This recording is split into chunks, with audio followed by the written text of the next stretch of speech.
વિરોધ વધતા કથાકાર રાજુ બાપુએ ફરી રડતા રડતા માંગી માફી। રાજુગીરી બાપુના નિવાસ સ્થાને પહોંચ્યા હતા કોળી ઠાકોર સમાજના આગેવાનો। કોળી ઠાકોર સમાજે સૂત્રોચ્ચાર સાથે દર્શાવ્યો હતો વિરોધ। રાજુ બાપુના વિવાદિત નિવેદન વચ્ચે કોળી ઠાકોર સમાજની માંગ 5 વર્ષ સુધી કથા નહીં કરવાની સમાજે કરી માંગ। 5 વર્ષ સુધી સ્ટેજ પર પગ મૂકશો વિરોધ કરાશે તેવી ચીમકી ઉચ્ચારી।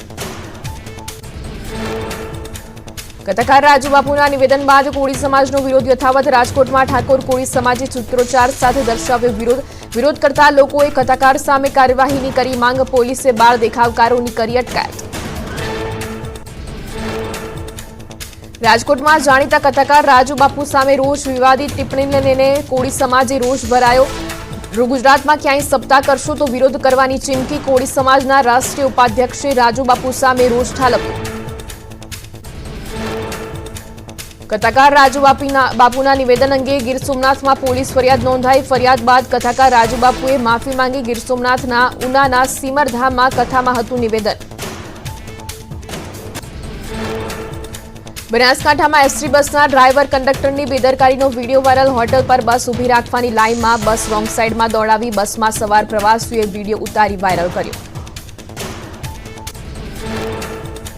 હોટલ પર હોલ્ટ કરવાનું ભૂલાઈ જતા 9 કિલોમીટર સુધી બસ પરત આવી। વીડિયોમાં કંડક્ટર જણાવી રહ્યો છે કે હોટલ પર 20 મિનિટ બસ ઊભી રાખવી ફરજિયાત, નહીં તો હોટલ પાસેથી નથી મળતી 200 રૂપિયાની ટિકિટ।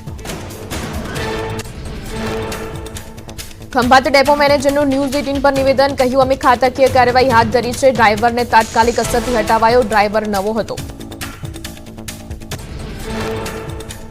ગીર સોમનાથમાં કોડીનારના નવાગામ વિસ્તારમાં વન વિભાગનું રેસ્ક્યુ ઓપરેશન પૂર્ણ। છેલ્લા 3 દિવસથી શરૂ કરાયું હતું ઓપરેશન। વન વિભાગે 3 સિંહ બાળ, સિંહણ અને સિંહ સહિત સિંહ પરિવારનું રેસ્ક્યુ કર્યું। થોડા દિવસ અગાઉ સિંહણે નવાગામે યુવાન પર કર્યો હતો હુમલો। ત્યારબાદ વન વિભાગે સિંહણને પાંજરે પૂરવા કવાયત હાથ ધરી હતી। ત્યારે ગોવિંદપુર ભંડારિયા ગામે સિંહો પાંજરે પૂરાયા।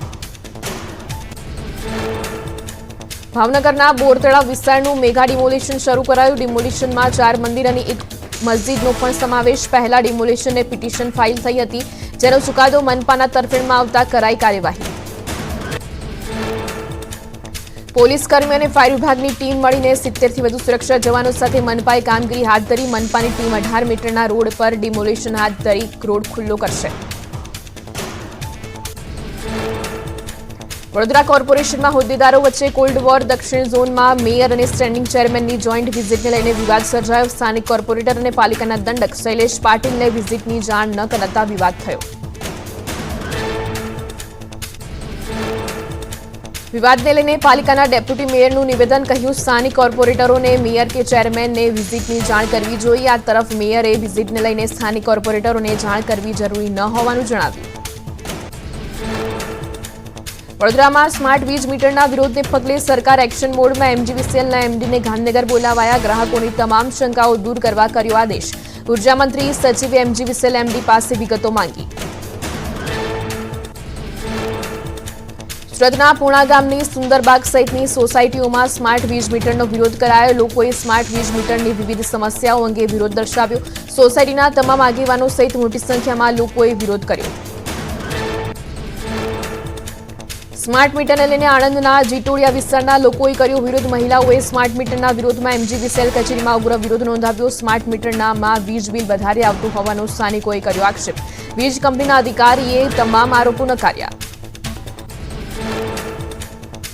3 દિવસ વહેલું ચોમાસું કેરળ પહોંચશે। ચોમાસાને લઈને હવામાન નિષ્ણાંત પરેશ ગોસ્વામીની આગાહી। નૈઋત્યનું ચોમાસું કેરળ હજુ નથી પહોંચ્યું। ગુજરાતમાં ચોમાસું વહેલું આવશે। 14 જૂન આસપાસ ચોમાસું ગુજરાત પ્રવેશશે। મહારાષ્ટ્રમાં વહેલું ચોમાસું બેસશે। ચોમાસાની ધમાકેદાર શરૂઆત થશે। 14 થી 27 જૂન સુધીમાં ચોમાસું ગુજરાતમાં આગળ વધશે। બંગાળની ખાડીમાં સાયક્લોન બનવાની શક્યતા। ગુજરાત પર સાયક્લોનનો ખતરો નથી, ક્યાંક છૂટોછવાયો વરસાદ થઈ શકે। અરબી સમુદ્રમાં સાયક્લોન બને તો સાચવવું પડે। ચોમાસા પહેલા રાજ્યમાં વહીવટીતંત્ર સતર્ક થયું। ગાંધીનગરમાં મુખ્ય સચિવની અધ્યક્ષતામાં બેઠક મળી। માર્ગ અને મકાન, ડિઝાસ્ટર અને મહેસૂલ સહિતના સંલગ્ન વિભાગો સાથે બેઠક યોજાઈ। બેઠકમાં ચોમાસાની શરૂઆત પહેલા સ્થિતિની સમીક્ષા કરાઈ। બેઠકમાં વહીવટીતંત્રને ચોમાસા દરમિયાન કોઈ જાનહાનિ ન થાય તે માટે તૈયાર રહેવા સૂચનો કરાય. રાજ્યમાં એનડીઆરએફની 15 અને એસડીઆરએફની 11 કંપની તૈયાર રાખવામાં આવી. ચોમાસાની તૈયારી સંદર્ભે વિવિધ સ્થળે મોક ડ્રીલ અને આપદા મિત્રોને તાલીમ અપાશે. 4 દિવસ સુધી ગુજરાતમાં ગરમી ભૂક્કા બોલાવી દેશે. હવામાન વિભાગે ગરમી અંગે કરી મોટી આગાહી. અમદાવાદમાં 4 દિવસ ઓરેન્જ એલર્ટની ચેતવણી. ગુજરાતના 12 જિલ્લામાં ઓરેન્જ એલર્ટ અને 2 જિલ્લામાં યલો એલર્ટની ચેતવણી. આગામી 5 દિવસ અમદાવાદમાં ગરમીનું રેડ એલર્ટ અપાયું. એએમસીના આરોગ્ય વિભાગે આપ્યું એલર્ટ. આજે ગરમીનો પારો 45 ડિગ્રી પર જશે. નાગરિકોને કામ વગર ઘરની બહાર ન જવા કરાઈ અપીલ. શ્રમિકોને બાંધકામ સાઇટ પરથી 12 થી 4 વાગ્યા સુધી કામ ન કરવા અપીલ. હેલ્થ સેન્ટર સાંજે 7 વાગ્યા સુધી ખુલ્લા રાખવા નિર્દેશ અપાયો. કામદારોનું યોગ્ય હાઇડ્રેશન સુનિશ્ચિત કરવા પણ નિર્દેશો અપાયા. રાજકોટમાં 5 દિવસ ગરમીનું રેડ એલર્ટ જાહેર. આરએમસી દ્વારા જાહેર કરાયું રેડ એલર્ટ. લોકોને હાઇડ્રેટ રહેવા આરએમસીની ચેતવણી. લોકોને તડકામાં બહાર ન નીકળવા કરાઈ અપીલ. કાળઝાળ ગરમીમાં બસ સ્ટેન્ડ પર વ્યવસ્થાને લઈને ન્યૂઝ 18નું રિયાલિટી ચેક. અંગ દઝાડતી ગરમીમાં ગીતા મંદિર બસ સ્પોટ પર બંધ હાલતમાં જોવા મળ્યા પંખા. પ્લેટફોર્મ નંબર 1 થી 25 પર પીવાના પાણીની વ્યવસ્થાનો અભાવ દેખાયો. રાજકોટમાં આગામી 5 દિવસ રેડ એલર્ટ જાહેર. ગરમીના પ્રકોપથી પીડીયુ સિવિલ હોસ્પિટલમાં દર્દીઓનો ધસારો વધ્યો. હીટ સ્ટ્રોક અને ઝાડા ઉલટીના કેસમાં 10 થી 20% જેટલો વધારો. હોસ્પિટલમાં હીટ સ્ટ્રોકને લઈને 25 બેડની વ્યવસ્થા કરાઈ. કાળઝાળ ગરમીને કારણે હિંમતનગરની સિવિલમાં દર્દીઓનો ધસારો. પ્રતિદિન 1000 થી વધુ ઓપીડી નોંધાઈ રહી છે. ઝાડા ઉલટી અને ચક્કર આવવાના કેસમાં થયો વધારો. વધતા દર્દીઓને લઈને વિશેષ ટીમ તૈયાર કરાઈ. વડોદરા શહેરમાં તાપમાનનો પારો 43 ડિગ્રીને પાર. કાળઝાળ ગરમીમાં હીટસ્ટ્રોકના દર્દીઓ વધ્યા. કારેલીબાગ ચેપી રોગનું દવાખાનું દર્દીઓથી ઉભરાયું. હોસ્પિટલમાં 50 બેડની વ્યવસ્થા કરાઈ, જેમાં 48 દર્દી લઈ રહ્યા છે સારવાર. 46 ડિગ્રી તાપમાન સાથે હિંમતનગર ગુજરાતનું સૌથી ગરમ શહેર. વાગોલ નામના જીવ વૃક્ષ પરથી નીચે પડવા લાગ્યા. પાલિકા ફાયર બ્રિગેડ ઘટના સ્થળે પહોંચી અને વૃક્ષો પર પાણીનો મારો શરૂ કર્યો. વૃક્ષો પર રહેતા જીવોને બચાવવાનો પાલિકાનો પ્રયાસ. ગરમીને કારણે અમદાવાદમાં 108 ઇમરજન્સીના કોલમાં વધારો થયો. શહેરમાં 20 દિવસમાં તાવ આવવાના 236 કેસ નોંધાયા. લૂ અને માથું દુખવાના કેસમાં 108માં જ પ્રાથમિક સારવાર શરૂ કરવામાં આવી. બનાસકાંઠા જિલ્લામાં ગરમીનો પારો 45 ડિગ્રીને પાર. આ ગરમીની સિઝનમાં તાપમાન 45 ડિગ્રીને પાર જતા લોકો ત્રાહિમામ પુકારી ઉઠ્યા. ગરમીના કારણે ડીસામાં રસ્તાઓ સુમસામ બન્યા. ગરમીથી બચવા માટે લોકો શેરડીના રસ તેમજ ઠંડા પીણાના સહારે. અંગદઝાડતી ગરમી વચ્ચે ન્યૂઝ 18નું રિયાલિટી ચેક. જનસંપર્ક કચેરીઓમાં કર્મચારીઓ અને અધિકારીઓ રિસેસ બાદ કેવા પ્રકારે કામગીરી કરે છે તેને લઈને રિયાલિટી ચેક કરાયું. રિયાલિટી ચેક દરમિયાન તમામ કર્મચારીઓ પોતાની કામગીરીમાં વ્યસ્ત જોવા મળ્યા. જૂનાગઢમાં આગ ઝરતી ગરમી વચ્ચે સરકારી કર્મચારીઓ પોતાની ફરજ બજાવતા જોવા મળ્યા. ન્યૂઝ 18ના રિયાલિટી ચેકમાં જૂનાગઢની મામલતદારની કચેરીની વિવિધ શાખાઓમાં પંખા નીચે કામ કરતા કર્મચારીઓ નજરે પડ્યા હતા. અંકલેશ્વર મામલતદાર કચેરીએ સરકારી બાબુઓની સાહેબગીરીને કારણે અરજદારો શેકાયા. ગરમીમાં સરકારી કર્મચારીઓ સમયસર હાજર ન રહેતા અરજદારોને પડી હાલાકી. આવકના દાખલા તથા ક્રિમિનલ સર્ટિફિકેટ કઢાવવા અરજદારો કલાકો સુધી ઊભું રહેવું પડ્યું લાઇનમાં. છોટાઉદેપુર નગરપાલિકામાં જન્મ મરણ વિભાગમાં 20 થી 25 અરજદારોનો હોબાળો. ઓફિસમાં કોઈ જવાબદાર કર્મચારી હાજર ન હોવાથી અરજદારોમાં ભારે રોષ જોવા મળ્યો. હોબાળા બાદ રજિસ્ટ્રાર સવારે 11:20 કલાકે આવ્યા હતા ઓફિસે. જામનગર સિવિક સેન્ટરમાં અસુવિધાથી લોકોમાં રોષ છવાયો. નોન ક્રિમિનલ સર્ટિફિકેટ અને આવકના દાખલા મેળવવા લોકોની લાંબી કતાર. પાણી અને બેસવાની સુવિધા ન કરાતા લોકોમાં રોષ છવાયો. રાજકોટના ધોરાજીમાં ગ્રામ પંચાયતમાં જોવા મળ્યા તાળા. ગ્રામ પંચાયતમાં તલાટી ગેરહાજર અને અનિયમિત હોવાથી રહીશોને ખાવા પડી રહ્યા છે ધરમના ધક્કા. ખેડૂતો અને ગ્રામજનોને પડતી મુશ્કેલી દૂર કરવા માંગ કરાઈ. હરિયાણાના રોહતકમાં ભાજપનો પ્રચંડ પ્રચાર. ભાજપ ઉમેદવારના સમર્થનમાં રાષ્ટ્રીય ભાજપ અધ્યક્ષ જેપી નડ્ડાએ યોજ્યો રોડ શો. મોટી સંખ્યામાં કાર્યકરો અને સમર્થકો ઉમટ્યા. ભાજપની ભવ્ય જીતનો વિશ્વાસ વ્યક્ત કર્યો. તમિલનાડુના કોડાઈ કેનાલમાં ઓવરફ્લો થઈ. પહાડી વિસ્તારમાં ભારે વરસાદથી જળાશયો 2 કાંઠે વહેતા થયા. રસ્તાઓ પાણીમાં ગરકાવ થતા સ્થાનિકોને વેઠવી પડી હાલાકી. લોકો દોરડાની મદદથી જીવના જોખમે રસ્તો ક્રોસ કરતા જોવા મળ્યા. તમિલનાડુના કૃષ્ણગિરી જિલ્લાના હોસુર વિસ્તારમાં ભારે વરસાદથી હાલાકી. રેલવે અંડરબ્રિજ પાણીમાં ગરકાવ થતા વાહન ચાલકો અટવાયા. હોસુર રેલવે સ્ટેશન નજીક ઢેંકણી કોટતાઈ રોડને જોડતા પુલની નીચેથી 2 ફૂટથી વધુ વરસાદી પાણી ભરાયા. કોડાઈ કેનાલ જંગલ વિસ્તારોમાં ભારે વરસાદ. થેની જિલ્લાના સોથુપારા ડેમનું જળસ્તર પૂર્ણ સ્તરે પહોંચ્યું. વરાહ નદી કાંઠા વિસ્તારના લોકોને એલર્ટ કરાયા. કેચમેન્ટ વિસ્તારોમાં સતત વરસાદને કારણે વધી રહ્યો છે પાણીનો પ્રવાહ. કુડલોર જિલ્લાના ભુવનગીરી પાસે મકાન પર વૃક્ષ પડ્યું. 8 દિવસ બાદ પણ વૃક્ષ ન હટાવતા સ્થાનિકોમાં રોષ. અનેક લોકોને જાણ કરવા છતાં મહેસૂલ વિભાગ, પંચાયત પ્રશાસન અને હાઈવે વિભાગે પગલાં લીધા ન હોવાનો આક્ષેપ. તમિલનાડુના નામ્બિયુર વિસ્તારમાં ભારે વરસાદ. તળાવ અને નદીનાળા ઓવરફ્લો થતા લોકોને સલામત સ્થળે ખસેડ્યા. કાંઠા વિસ્તારના લોકોનું સ્થળાંતર કરી શેલ્ટર હોમમાં રખાયા. અસરગ્રસ્ત લોકો માટે રહેવા જમવાની કરાઈ હતી વ્યવસ્થા. હિન્દુ નેતાની ધમકી અને ષડયંત્ર કેસમાં વધુ ધરપકડ. ક્રાઇમ બ્રાન્ચે અશોક સુથાર નામના આરોપીને બિકાનેરથી પકડ્યો. અશોક સુથાર નામનો આરોપી મોરબી સાથે કરતો હતો ચેટિંગ. અશોક પાસેથી મોબાઈલ ફોન, લેપટોપ સહિતના ડિવાઇસ જપ્ત કરાયા.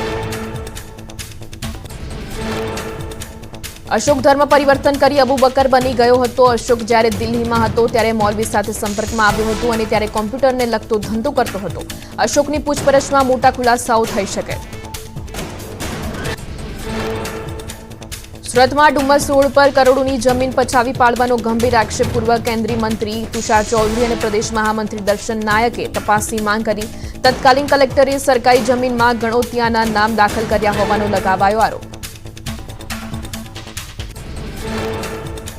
નીટ પરીક્ષા ષડયંત્રમાં વધુ એક આરોપીની પોલીસે કરી અટકાયત. પંચમહાલમાં જય જલારામ સ્કૂલના આચાર્ય અને નીટ પરીક્ષા દરમિયાન પરીક્ષા કેન્દ્રોના કોઓર્ડિનેટરની અટકાયત કરાઈ. અગાઉ પણ આ ગુનામાં આરોપીની થઈ છે ધરપકડ.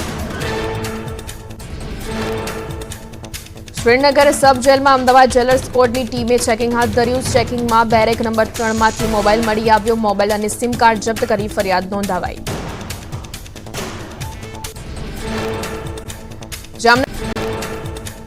અમદાવાદમાં હાટકેશ્વર બ્રિજ પર બેનર લગાવાયા. બ્રિજ તોડી નવો બ્રિજ બનાવવા માંગ કરી કોંગ્રેસ બેનર લગાવ્યા. બેનરમાં એમસી મને હટાવું, હું ભ્રષ્ટાચારી છું, ખૂબ થાકી ગયો છું, હું ક્યાં સુધી નડીશ જેવા લખાણો લખાયા.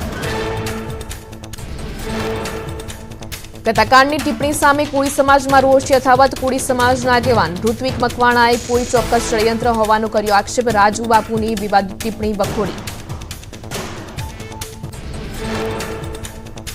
ચારધામ યાત્રાને લઈને ઉત્તરકાશી પોલીસે એસઓપી જાહેર કરી. રાત્રે 8 વાગ્યા પછી કોઈ વાહનને ગંગોત્રી અને યમનોત્રી ધામ જવા દેવામાં આવશે નહીં.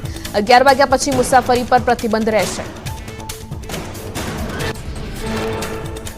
લોકસભા પરિણામ બાદ ગુજરાતમાં ફરી થશે મતદાન. પાલિકા પંચાયતની ચૂંટણીને થઈ શકે છે જાહેરાત. 75 પાલિકા, 17 તાલુકા પંચાયત અને 2 જિલ્લા પંચાયતની થઈ શકે ચૂંટણી. 700 ગ્રામ પંચાયતની 2 વર્ષથી ટલ્લે ચડેલી ચૂંટણી છે.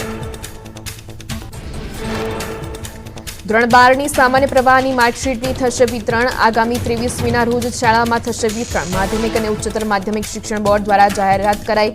22મીના રોજ શાળાઓને માર્કશીટ પહોંચાડવામાં આવશે. કવિશા ગ્રુપ અને અમદાવાદ મેડિકલ એસોસિએશન દ્વારા આયોજિત કવિશા MMA કપ 2024નો 20 મેથી પ્રારંભ થયો. શહેરના ડોક્ટર્સ માટે ક્રિકેટ ટુર્નામેન્ટનું કરાયું આયોજન. 10 દિવસ ચાલનારી આ ટુર્નામેન્ટમાં ડોક્ટર્સની ટીમ લઈ રહી છે ભાગ. મુખ્યમંત્રી ભૂપેન્દ્ર પટેલે આઈએએસ અધિકારીઓ સાથે કરી મુલાકાત. ગુજરાત કેડરમાં ફાળવવામાં આવેલા 2023 બેચના 8 પ્રોબેશનરી આઈએએસ અધિકારીઓને મળ્યા. હિમાચલ પ્રદેશના લાહોલ સ્પીતિમાં સાયકલ રેલી યોજાઈ. ચૂંટણી અભિયાનના ભાગરૂપે યોજાઈ સાયકલ રેલી. તાશીગાંગ ખાતે કાઝા વિસ્તારમાં સાયકલિસ્ટ જસપ્રીત પાલ અને ક્ષિતિજ ઠાકુરે ચૂંટણી જાગૃતિ અભિયાન હાથ ધર્યું. નિર્ણય ચોપડાને નોટબુકો વિદ્યાર્થીઓને રાહત દરે અપાશે. આ માટે ઊંઝા એપીએમસી દ્વારા 50 લાખ રૂપિયાની સહાય અપાશે. અંદાજે 7 લાખ ચોપડાની નોટબુકનું વિતરણ થશે. રાજકોટમાં તાજેતરમાં ઉમેરાયેલું 999 એટલે સરોવર વિવાદમાં મનપાની મંજૂરી વિના બહારના વેન્ડરોને ઉભા રખાયા હોવાનો આક્ષેપ. અટલ સરોવર પર ખાણીપીણીના ભાવ બમણા હોવાનો આરોપ. અટલ સરોવરમાં ખાણીપીણીના ભાવ ડબલ, 20 રૂપિયાની પાણીપુરીના વસૂલાઈ છે 40 રૂપિયા. 20 રૂપિયામાં વેચાતી પાણીપુરીની ડીશના 40, ભેળના 50, ચનાચોરના 50 રૂપિયા ભાવ. પાણીની બોટલના 10-20ના બદલે 20-40 વસૂલવામાં આવતા હોવાનું સામે આવ્યું. સંચાલકો દ્વારા ભાવ થોડા સસ્તા કરી વિવિધ ખામીઓ દૂર કરવા પ્રવાસીઓની માંગ. એટીએસે પકડેલા આતંકીઓ અંગે શક્તિસિંહ ગોહિલનું નિવેદન. કહ્યું, આતંકીઓ અમદાવાદ સુધી પહોંચ્યા એ ચિંતાજનક બાબત. આઈબી હોવા છતાં આતંકીઓ પહોંચી જાય એ વિચારવા જેવું. આતંકીઓને લઈ ભાજપ પર પણ કર્યા પ્રહાર. અમદાવાદ એરપોર્ટથી 4 શંકાસ્પદ આતંકીઓ ઝડપાયા. કોલંબોથી તમિલનાડુ આવ્યા હતા આતંકીઓ. આઈએસએસના હેન્ડલરના ઇશારે મૂવમેન્ટ કરતા હોવાનો ખુલાસો. ઝડપાયેલા શંકાસ્પદો પાસેથી અમદાવાદથી ચેન્નઈ જવાની મળી ટિકિટ. એટીએસની પૂછપરછમાં કેટલાક મોટા ખુલાસાઓ થયા. આરોપી આતંકી સંગઠન આઈએસઆઈના સક્રિય સભ્ય હોવાનું સામે આવ્યું. તમિલ ભાષાના જાણકારને સાથે રાખી એટીએસ દ્વારા સઘન પૂછપરછ કરાઈ. રાજકોટના જેતપુરમાં ચાની હોટલ ચલાવતા યુવકનો આપઘાત. પરિણીત મહિલા સાથે પ્રેમ સંબંધને લઈને કર્યો આપઘાત. પ્રેમિકા સહિત તેના પરિજનો બ્લેકમેલ કરતા હોવાનો યુવકે સુસાઇડ નોટમાં કર્યો ઉલ્લેખ. સુરતમાં યુવતીની ઇન્સ્ટાગ્રામ પર મિત્રતા કરવી ભારે પડી. યુવતી મેરેજના ફોર્મ પર સહી નહીં કરે તો ગ્રીષ્માની જેમ મારી નાખવાની આપી ધમકી. પોલીસે ગુનો દાખલ કરી આરોપી યુવકની કરી ધરપકડ. સુરતની સ્મીમેર હોસ્પિટલ ફરી વિવાદના ઘેરામાં આવી. એમ્બ્યુલન્સ સર્વિસ સંચાલકોએ કરોડોનું ફૂલોકું ફેરવ્યું. 13 ડોક્ટરોએ 5 કરોડથી વધુ રૂપિયા ગુમાવ્યા. એમ્બ્યુલન્સના ધંધામાં રોકાણના નામે છેતરપિંડી કરાઈ. સુરતમાં જુગારમાં રૂપિયા હારી જનાર યુવકે અપહરણનું રચ્યું તરકટ. આરોપી યુવકે પોલીસને ગુમરાહ કરવા અલગ અલગ નંબરો પરથી કોલ કરી 4 લાખની માંગણી કરી. પોલીસે કલમ 203 હેઠળ ગુનો નોંધી તપાસ હાથ ધરી. ખેડા જિલ્લામાંથી વધુ એક લાંચિયો અધિકારી ઝડપાયો. ડભાણ ગ્રામ પંચાયતના તલાટી કમ મંત્રી એસીબીના હાથે ઝડપાયા. લગ્નની નોંધણી કરાવવા માટે ફરિયાદી પાસે માંગી હતી 4000 રૂપિયાની લાંચ. વૈશાખ સુદ પૂનમના દિવસે ઊંઝામાં ઉમિયા માતાજીની નગરયાત્રા નીકળશે. આ નગરયાત્રાને ગુજરાત વિકાસ બોર્ડના સચિવ પ્રસ્થાન કરાવશે. જુદી જુદી 165 વિવિધ આકર્ષક ઝાંખીઓથી નગરયાત્રા સુશોભિત હશે. નગરયાત્રાને લઈને માઈ ભક્તો તૈયારીઓમાં જોડાયા. અમદાવાદ ગ્રામ્યમાં વિદ્યાર્થીઓને શાળામાં પ્રવેશને લઈને થતી મુશ્કેલીઓના નિવારણ માટે પોર્ટલની શરૂઆત. પ્રવેશ સારથી હેલ્પલાઇન નંબર પર વાલીઓ કરી શકશે ફરિયાદ. વિદ્યાર્થીને પ્રવેશ મેળવવામાં મુશ્કેલી ન થાય તે માટે ડીઓએ ગ્રામ્ય કચેરીનો અભિગમ. ગુજરાત હાઈકોર્ટમાં વેકેશન દરમિયાન વર્ષો જૂની પેન્ડિંગ અપીલો ચલાવવા માટે વિશેષ ખંડપીઠનું ગઠન કરાયું. વર્ષો જૂના કેસો પડતર રહેતા ન્યાયપાલિકાનું ભારણ અને બીજી બાજુ પક્ષકારોના હિતોને પણ અસર. હાઈકોર્ટના નિર્ણયથી સેંકડો કેસનો નિકાલ થશે. રાજ્યના રણજી ટ્રોફી અને અંડર 23ની ટીમના ખેલાડીઓની ક્રિકેટ ટીમો વચ્ચે ક્રિકેટ પ્રીમિયર લીગનું આયોજન. શહેરના એસજીવીપી ગ્રાઉન્ડ પર ક્રિકેટ પ્રીમિયર લીગ શરૂ થઈ, જે ચિરીપાલ ગ્રુપના સહકારથી 2 જૂન સુધી ચાલશે. ટુર્નામેન્ટ બીએપીએસ સ્વામિનારાયણ સંસ્થાના આનંદ અક્ષરફાર્મ ખાતે યોજાઈ સત્સંગ સભા. પૂજ્ય શ્રી બ્રહ્મા વિહારી સ્વામીજીનું પ્રવચન યોજાયું. અબુધાબીમાં બીએપીએસ સંસ્થાના નિર્માણની અદા કરી હતી જવાબદારી. 8000 જેટલા હરિભક્તો રહ્યા હતા હાજર. વાપરવા માટે 500 રૂપિયા ના આપતા સળગાવ્યું ઘર. ઘરવખરી સહિતનો તમામ માલ સામાન બળીને ખાક થયો. પિતાએ પુત્ર સામે દસડા પોલીસ મથકે નોંધાવી ફરિયાદ. રાજકોટના જેતપુરમાં એક મકાનનો સ્લેબ ધરાશાયી થયો. સ્લેબ નીચે દબાતા એક વ્યક્તિનું મોત. સ્લેબ તોડતા સમયે બની હતી ઘટના.